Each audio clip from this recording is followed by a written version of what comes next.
வாழ்க வளமுடன். Voice of காஞ்சி நேயர் அனைவருக்கும் இனிய மாலை வணக்கம். இன்னைக்கு என்ன வித்தியாசமான பதிவு பார்க்க போறோம்னா, புனித நீராடல். நம்ம புண்ணிய யாத்திரைக்கெல்லாம் கிளம்புறோம். எங்க கிளம்புறோம்? காசி, கயா, அந்த மாதிரி நம்ம பித்ரு காரியங்களும் செஞ்சுட்டு கங்கையில போய் குளிக்கிறோம். கங்கையில போய் ஸ்நானம் பண்றதுக்கு நம்ம என்ன நினைச்சுட்டு இருக்கோம், நம்மளுடைய பாவங்கள், முன்னாடி செஞ்ச பாவங்கள், அறிஞ்சும் அறியாமலும் செஞ்ச பாவங்கள்லாம் நமக்கு பேடுறது அப்படின்னு. அந்த மாதிரி ஒரு கதை ஒண்ணு. ஒரு பெரிய குரு, ஒரு துறவி இருக்கார், ஞானி. அவர்கிட்ட சீடர்கள்லாம், குருவே, நாங்கள்லாம் புனித யாத்திரை போகணும்னு நினைச்சுட்டு இருக்கோம், நீங்களும் எங்க கூட வந்தா சௌகரியமா இருக்கும் அப்படின்னு அவ சொல்ற. அந்த ஞானியும் சொல்றாரு, எனக்கு இப்ப சௌரியப்படாது, நீங்க எல்லாருமா போயிட்டு நன்னா ஸ்நானம் பண்ணிட்டு வாங்கோ, நீங்க எனக்கு போகும்போது எனக்கு ஒரு உதவி மட்டும் செய்யுங்கோங்கிறார். என்ன குருவே, நாங்கள்லாம் செய்யறதுக்கு ரெடியா இருக்கோம் அப்படிங்கிறா. ஒரு பாகக்காயை ஒன்று கொடுக்குறார். நன்னா இவ்வளோ பெருசு பாகக்காய். நீங்கள் எத்தனை தடவை அந்த காசிக்கு போய் கங்கையில் ஸ்நானம் பண்ணுறீங்களோ, அதே போல் சரையூல, பல்குனியில் இந்த மாதிரி நதி நீராடுறீங்களோ, காவேரிக்கு போகிறீங்களோ, ராமேஸ்வரம் போய் அந்த கடல் நீராடுறீங்களோ, எல்லா இடத்துலையும் அந்த பாகக்காயையும் முக்கி முக்கி எடுக்கணும்.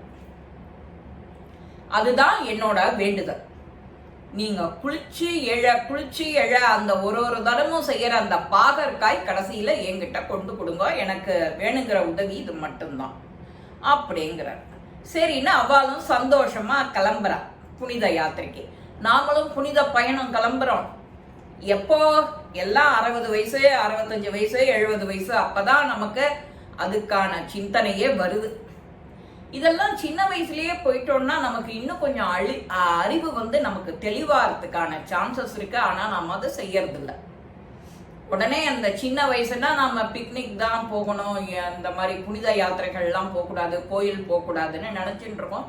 அது நம்ம மனசுல அது எழுதி வச்ச மாதிரி ஆயிடுது. எப்பப்போ சான்ஸ் கிடைக்கிறதோ அப்பப்போ போயிட்டு உன்னோட அறிவை சீர்படிக்கணும், தெளிவு பண்ணிக்கணும், கூர்மையாக்கிக்கணும். இதுதான். அந்த சீடர்கள்லாம் யாத்திரையை முடிச்சுட்டு திரும்ப அவ கொடுத்த அதே பாகற்காய கொண்டு கொடுக்குறா. பாகற்காயோட குணம் என்ன? அதோட குணம் கசக்கிறது. இவர் அந்த குருஜி கிட்ட, ஞானி கிட்ட, துறவி கிட்ட கொண்டு கொடுக்குறா அந்த சீடர்கள்லாம்.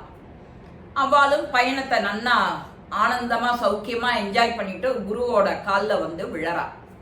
இந்த மாதிரி எங்களோட யாத்திரை, புனித யாத்திரை நல்லபடியா ஆச்சு. நீங்க கொடுத்த பாகக்காயையும், நீங்க எத்தனை தடவை நாங்க குளிக்கிறோமோ, முங்கி எழறோமோ, முங்கி எடுத்தா பாகக்காது அப்படிங்கிற. இத ஒரு சீடர் கிட்ட கொடுத்து, இத கடிச்சு தின்னு பாரு எப்படி இருக்குன்னு அப்படிங்கிறார் அவர். அந்த சீடருக்கோ மூஞ்சி அஷ்ட குணலா போறது, அதோட கசப்பு நெளிகிறான். அடுத்தவன்ட்ட கொடுக்குறார், அவனும் அதே ரியாக்ஷன் கொடுக்குறான். பாகற்காயோட நேச்சுரல் குணம் என்ன? கசப்பு. ஆனா நீங்க சொன்ன மாதிரி நதி நீர் ஆடிட்டு வந்தா நீங்கெல்லாம் உங்களுடைய பாவம் தொலையும் புண்ணியம் எல்லாம் உங்களுக்கு சேரும்னு நீங்க நினைச்சுட்டு போனேன். அதோட ஒரிஜினல் குணம் மாறாது இல்லையா? இப்ப உங்களை எடுத்துட்டேன்னு வச்சுக்கோங்க, உங்களுடைய மனசுல இருக்கிற அந்த தீய எண்ணங்களும் தீய பழக்க வழக்கங்களும் மாறுமா? மாறாது. நீ குளிச்சுட்டு வந்ததுக்கு அப்புறமும் மாறுமா? மாறாது. அதனால நீ குளிக்க போகும்போதே என்னோட தீய பழக்கங்கள், தீய எண்ணங்கள்லாம் தொலையணும் அப்படின்னு நீ நினைச்சுட்டு மனசுல இருக்கிற அழுக்கெல்லாம் தொலைச்சுட்டு நன்னா நீராடிட்டு வரணும். அன்னிலேருந்து அந்த பழக்கம், தீய பழக்கங்கள் எல்லாம் விட்டுறணும் அப்படின்னு சொல்ற. அதனாலதான் புனித நீராடல், புனித யாத்திரை, புனித பயணம் அப்படின்னு நாம போறோம். ஒரு க்ஷேத்திரமும் போறோம். காசிக்கு போனா திரும்ப ராமேஸ்வரம் வரணும், ராமேஸ்வரம் போனா திரும்ப காசிக்கு போகணும், அங்கே சமுத்திர ஸ்நானம் செய்யணும், நாழிக்கிணறு ஸ்நானம் செய்யணும். அதுக்கு அப்புறம் அங்கே காசிக்கு போயிட்டு திரிவேணி சங்கமத்தில் ஸ்நானம் பண்ணணும். அலகாபாத் பிரயாக்ராஜ் ரெண்டும் ஒன்று தான். பிரயாக்ராஜில் ஸ்நானம் பண்ணிவிட்டு காசிக்கு போகிறோம். காசிக்கு போயிட்டு அங்கே கங்கையில் ஸ்நானம் பண்ணுறோம். அது முடிச்சுட்டு கயா போகிறோம். நம்ம பித்ருக்கள் முன்னோர்களுக்கு அம்மாக்களுக்கு திதி செய்ய இந்த கயா ஸ்ராதம் ரொம்ப எடுத்தது. இதெல்லாம் செய்கிறோம். அதுக்கு முன்னாடி நீ எப்படி போற? பழைய ஆளா போகாத. பழைய அழுக்கெல்லாம் எடுத்துட்டு நல்ல எண்ணத்தோட நல்ல முறையா வரணும்னு நினைச்சிட்டு போ. அப்பதான் அதோட எண்ணங்கள் பூர்த்தி ஆகும். புனித நீராடுறதுன்னா எப்படி? எல்லாம் அப்படியே டிக்கெட் புக் பண்ணியாச்சு, நம்ம கேஷ் எடுத்துட்டாச்சு, துணிமணி எடுத்துட்டாச்சு, புடிடா பைய அப்படி தூக்கிட்டு போலான்டான்னு போறது இல்லை புனித யாத்திரை. புனித யாத்திரை எப்படி போகணும்? சுவாமி கிட்ட குலதெய்வத்துக்கிட்ட உத்தரவு கேட்கணும், போகட்டுமான்னு கேட்கணும், காசை எடுத்து வைக்கணும். போயிட்டு வந்துட்டு அதே மாதிரி குலதெய்வம், மாவிளக்கு போடுறவா, சுமங்கலி பூஜை பண்றவா, சமாராதனை பூஜை பண்றவா எல்லாம் அது கிரமப்படி முடிக்கணும். இந்த மாதிரி முடிச்சாதான் அந்த யாத்திரைக்கான ஒரு முழுமை கிடைக்கிறது.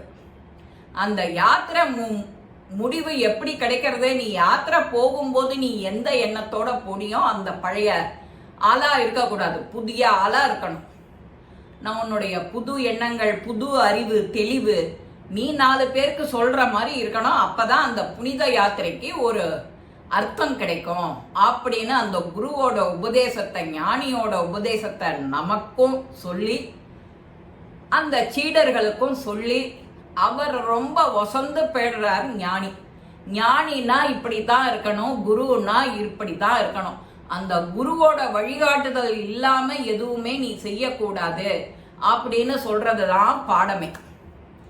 இந்த பதிவு உங்க எல்லாருக்குமே பிடிச்சிருக்கும். லைக் பண்ணுங்க, ஷேர் பண்ணுங்க, பெல் பட்டனை கிளிக் பண்ணுங்க, சப்ஸ்கிரைப் பண்ணுங்க, கமெண்ட்ஸ் பாக்ஸ்ல கமெண்ட்ஸ் போடுங்க. ஸ்ரீ மகாபிரிவா திருவடிகளே சரணம். நல்லதே நடக்கும். ஆனந்தமா இருப்போம் நண்பர்களே. வாழ்க வளமுடன்.